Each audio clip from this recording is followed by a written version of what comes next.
You're watching ABC 4 News at 10. Well, a giant piece of Utah history got a new home today, but the task of moving the century-old barn was mammoth itself. Yeah, it took the cooperation of the police, power, phone, and cable companies to safely navigate the 30 by 60-foot structure through West Jordan today.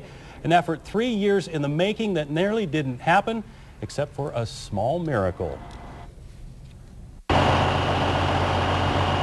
Onlookers gazed in awe and with some nostalgia as the old Stedman barn lumbered by. It's exciting to me to see how the people are interested, and it just shows me that it means a lot to everybody. Larry Areno is developing a subdivision on his land at 6900 South, 2200 West, where the barn sat for nearly 100 years. He says he didn't want to see such an historic building destroyed. When we asked the city if they wanted it, and they said we'd love it, and this is the end of it right here. Power lines and traffic lights had to be lifted to allow the monolith to pass as it made the 2-mile journey to its new home, the Jordan Museum at the West Jordan Veterans Memorial Park. It's almost overwhelming to see that it all came together. Museum curator Robert Dowley has put in his share of hard work to get the barn to its new home, where a new cement foundation waits for the barn to be placed. It is the last remnant of the Stedman's farm, a prominent family in the early days of West Jordan. Dowley says it was used to house sheep and entertain.